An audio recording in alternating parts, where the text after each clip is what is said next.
Assalamualaikum warahmatullahi wabarakatuh. Salam sejahtera untuk kita semuanya. Salam petani kelapa sawit Indonesia. Di pagi hari ini saya berada di kebun kelapa sawit ini ya. Ini saya membuat lubang untuk penempatan pupuk, dan rencana pemupukan kita adalah pupuk urea ataupun nitrea ya kalau sekarang. Nah, pada kesempatan kali ini kita akan membahas satu hal yang barangkali para petani sering salah paham, yaitu tentang reaksi pupuk yang kita berikan. Memangnya seberapa lama sih ataupun kapan sih pupuk itu akan bereaksi pada tanaman kelapa sawit kita?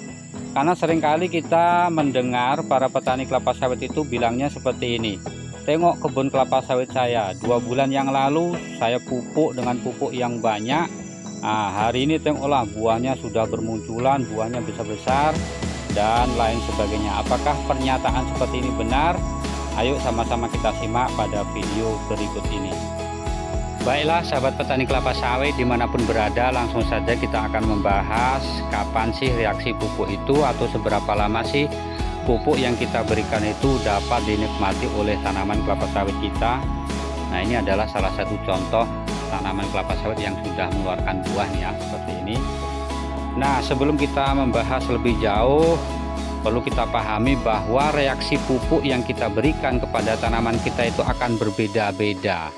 Nah, kita ambil contoh yang mudahnya saja. Perbedaan itu dipengaruhi oleh bahan baku ataupun proses pembuatannya.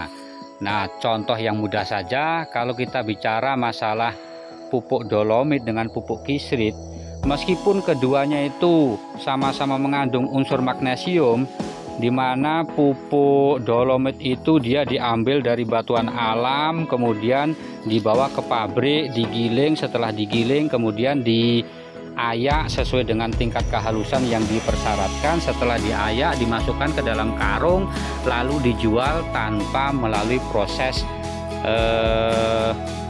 pabrikasi yang rumit ya. Nah, tentu ketika dolomit itu kita berikan kepada tanaman kelapa sawit kita, maka reaksinya juga akan sedikit lambat dibandingkan dengan pupuk kisrit. Karena pupuk kisrit itu sendiri dia adalah pupuk buatan yang sudah dilakukan serangkaian proses di dalam pabrik, sehingga ketika diberikan kepada tanaman kelapa sawit kita, tentu reaksinya juga lebih cepat dibandingkan dengan pupuk dolomit. Nah, itu yang pertama. Kemudian yang kedua, kita juga harus bisa membedakan reaksi untuk apa pupuk yang kita berikan itu. Karena dalam hal ini tentu kita harus membedakan antara reaksi yang bersifatnya itu untuk pertumbuhan vegetatif, yaitu untuk pertumbuhan akar, batang, dan daunnya. Kemudian yang kedua itu adalah untuk pertumbuhan generatifnya, yaitu untuk pembentukan bunga ataupun bakal buahnya. Nah, kalau kita bicara masalah pupuk yang kita berikan untuk pertumbuhan vegetatifnya, mungkin bisa dibilang bahwa ketika tanaman kelapa sawit kita itu, misalkan contoh yang mudah saja, yang pertama daunnya sebelum kita pupuk itu dia kuning memucat, kekurangan urea. Nah, setelah itu kemudian kita lakukan pemupukan dengan pupuk urea. Nah, 2 bulan kemudian ataupun 3 bulan kemudian, yang tadinya daunnya itu menguning kemudian menghijau, bisa jadi seperti itu.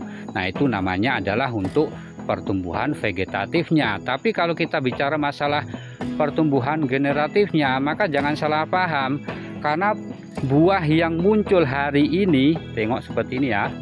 Nah, buah yang muncul hari ini adalah hasil pemupukan yang kita berikan pada 18 bulan yang lalu. Nah, oleh karena itu tidak tepat kalau kita katakan 3 bulan yang lalu saya pupuk, sekarang tengok buahnya.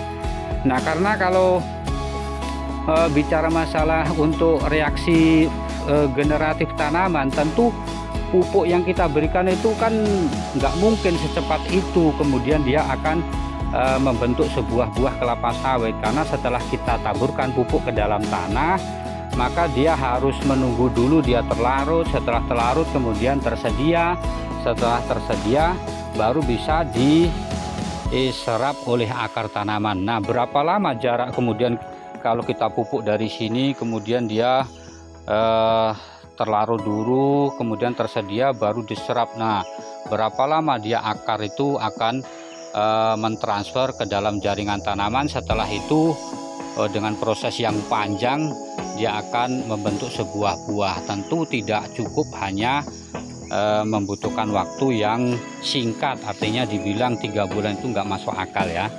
Oleh karena itu jangan pernah kita mempercayai seseorang. Kadang-kadang ini yang terjadi adalah orang-orang yang tidak bertanggung jawab, yang menawarkan sebuah produk secara instan, yang mereka katakan bahwa pupuk ini mampu untuk mendongkrak buah dalam jangka waktu yang singkat. Maka itu adalah sebuah pembodohan yang perlu diluruskan. Nah, seperti itu ya. Jadi intinya, untuk reaksi pupuk yang kita berikan itu, yang pertama itu tergantung dari bahan bakunya, apakah dia dari batuan alam, dari bahan alam tanpa proses fabrikasi di dalam pabrik, apakah dia pupuk buatan. Nah, tentu akan berbeda reaksinya. Kemudian yang kedua, apakah reaksi itu untuk pertumbuhan vegetatif, mulai dari akar, batang, dan daun, apakah untuk pertumbuhan generatif. Kalau untuk pertumbuhan generatif tentu membutuhkan waktu yang lama dibandingkan dengan pertumbuhan vegetatifnya. Karena pertumbuhan generatif untuk pembentukan bakal buah ataupun buah kelapa sawit itu seminimal itu membutuhkan waktu 18 bulan. Barangkali itu saja yang dapat kita sampaikan pada kesempatan kali ini. Terima kasih bagi yang sudah menonton dan memberikan dukungan. Saya akhiri, salam petani kelapa sawit Indonesia. Buahnya lumayan mantap-mantap nih.